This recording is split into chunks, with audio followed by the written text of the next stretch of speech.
What's up there, guys? It's Jay from OliveCat77. Max from Inbox Technology. Mike, your favorite Italian. This is Reggie from 12 Machines. And Rico from the Land of Tech. Alright, there's been a lot of rumors that are going on about the iPhone 5. And I wanted to get your guys' thoughts on what do you guys think about the iPhone 5s, or did you guys hear any rumors about it? Yeah, I got something really quickly. So you know how the WWDC conference is going to be held? June or July. That's right. So apparently iOS 6 will be announced that day, and also some people have been doing some kind of speculations and seeing what will happen. And on the invitation, there's like a number of squares. I actually have a photo right here. And it's a number of squares that make up the Apple logo, and it's something in the hundreds. And what I think it's 181, I'm pretty sure is what it is. And basically what people are thinking is that it's 181 days after the invitation went out is when the iPhone 5 will come out. So I think it was yesterday or 2 days ago when that invitation went out. So they're thinking that in October, I think October 23rd is what people are saying, if it all matches, which means October is usually the month for releases, for the Q4 and holiday season coming up. So October 23rd is the release date that people are thinking. Actually, I've heard a couple different dates. It said in October, I've heard June or July, and a big speculation going around is that it's going to have a 4-inch screen, and one that keeps circulating and circulating is that it'll have a liquid metal design, so it means it will be very thin, and the processor is supposed to have an A5X chip, which I don't know why that would happen. It would probably be A6 quad-core graphics, quad-core processor in it, which would be even better because it will compete with higher-end phones that come out this year. I think about the liquid metal. I have something. I mean, a lot of people are saying that there's going to be a liquid metal on it. But liquid metal is supposed to be twice as stronger than titanium alloy. So, which basically means if you do drop it, it's supposed to bounce. My thing is, if you have your iPhone and it's titanium and then you got the glass in the front. Now, if you do drop your phone, and if it is supposed to bounce, so it's going to bounce 3 or 4 more times, that's more of a chances for your front glass to break. So I don't know if that's a good thing or a bad thing. I think if they put a liquid metal, they'll put Gorilla Glass in it just because they can see that it'll bounce, and then it'll hit the screen. Mm-hmm. Getting back to the processor now, Apple has always lagged behind on other competitors in terms of processor, and processor really has nothing to do with how the phone performs. It's all about software optimization. That's how they've always gone along. So I wouldn't count my fingers on a A6, probably just like a A5X. That if it is going to be a quad-core processor on there, they're going to have to up their ante when it comes to the battery life, because quad-core is going to, drain up the battery life a lot. So if they are going to do that, they're going to have to do something with the battery life as well. And I think since they put LTE in the new iPad, I definitely think there will be LTE in the iPhone 5 or whatever they call it. It only makes sense that they're going to put the LTE on there. Sense, Michael. And since nobody's really talking about... How many of you guys are going to buy it? Maybe. I'm being on Maybe. Me. I'm sticking with the 4S. No, iPhone 5 is great. I'm done with my iPhone 4. Now, granted, see, if iPhone has to come out, the new iPhone should come out with a larger screen. Now, a lot of that I've been hearing was maybe 4.3 inches. If it is, that'd be awesome, and I really think that's a great step up, because a lot of competitors are going with a larger screen, of course. Because if you notice, nowadays, back in the day, the smaller the phone was, the better. I always mention this to you guys.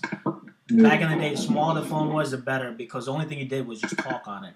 But nowadays, the bigger the phone is, the better, because you do more than just talk. You mostly text message, you watch videos or Netflix and all kinds of stuff.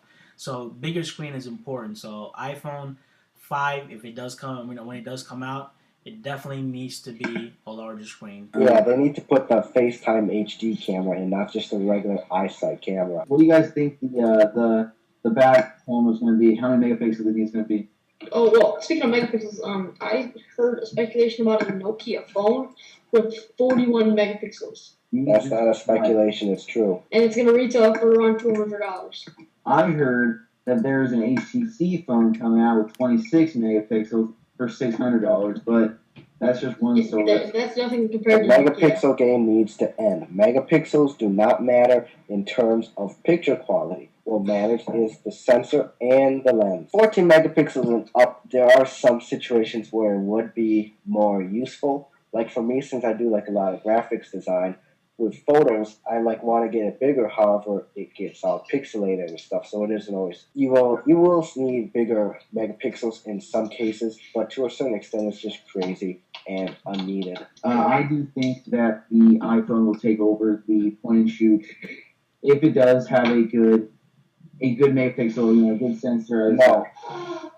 As Rico was saying, as Rico is agreeing with me, I do think that if it doesn't have a good enough camera and sensor, point and shoot will slowly, as Kodak did.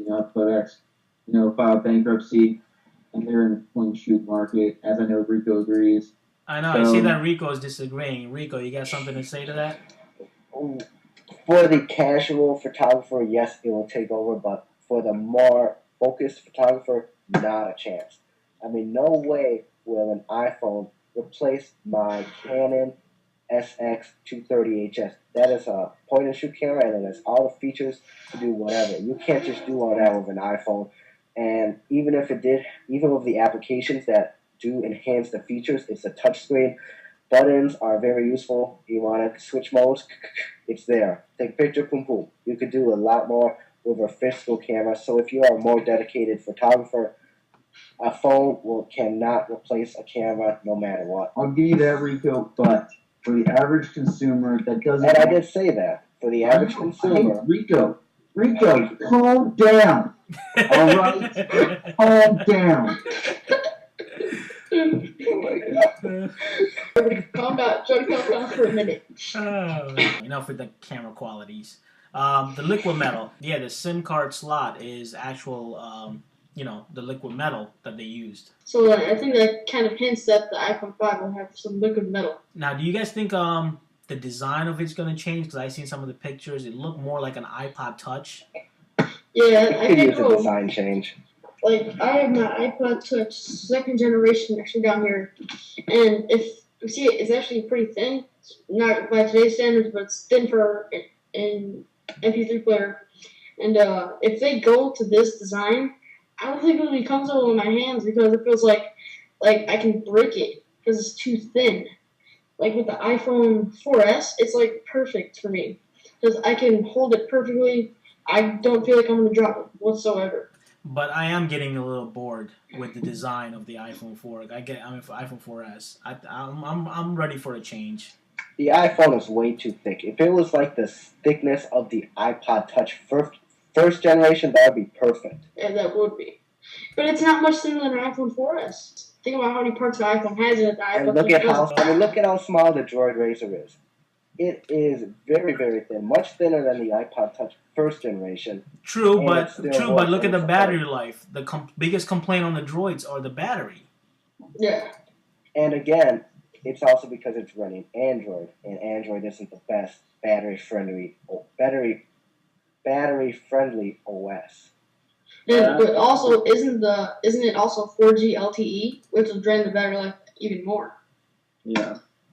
Yeah, I've always been a fan of the first iPhone, the shape. I didn't like the material because it still was kind of slippery, but the very first iPhone, I stood in line with every other idiot, all night to get that phone. But I always loved the feel of that one. And then the 3G and 3GS, I also like the little bit of a curve to the back of it like that. Yeah. They just felt good in your hand, especially when they were the plastic.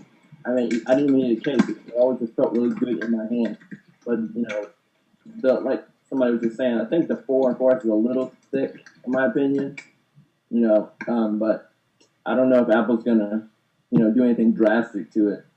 Because one thing I can say is the battery life in this 4S beats anything. I'd like to bring up a different point if I can. I say you cannot. Okay, I'll keep it to myself. You've been Hold on, let me denied. say one thing. You've been first. denied. I need to counter back on what you said. Even if they don't change the thickness of it, it could just use a new design change because it is good and kind of old, the same design for 2 years straight. Yeah, I agree. I agree. completely agree with that. I'm just getting tired of the same design. I need something different.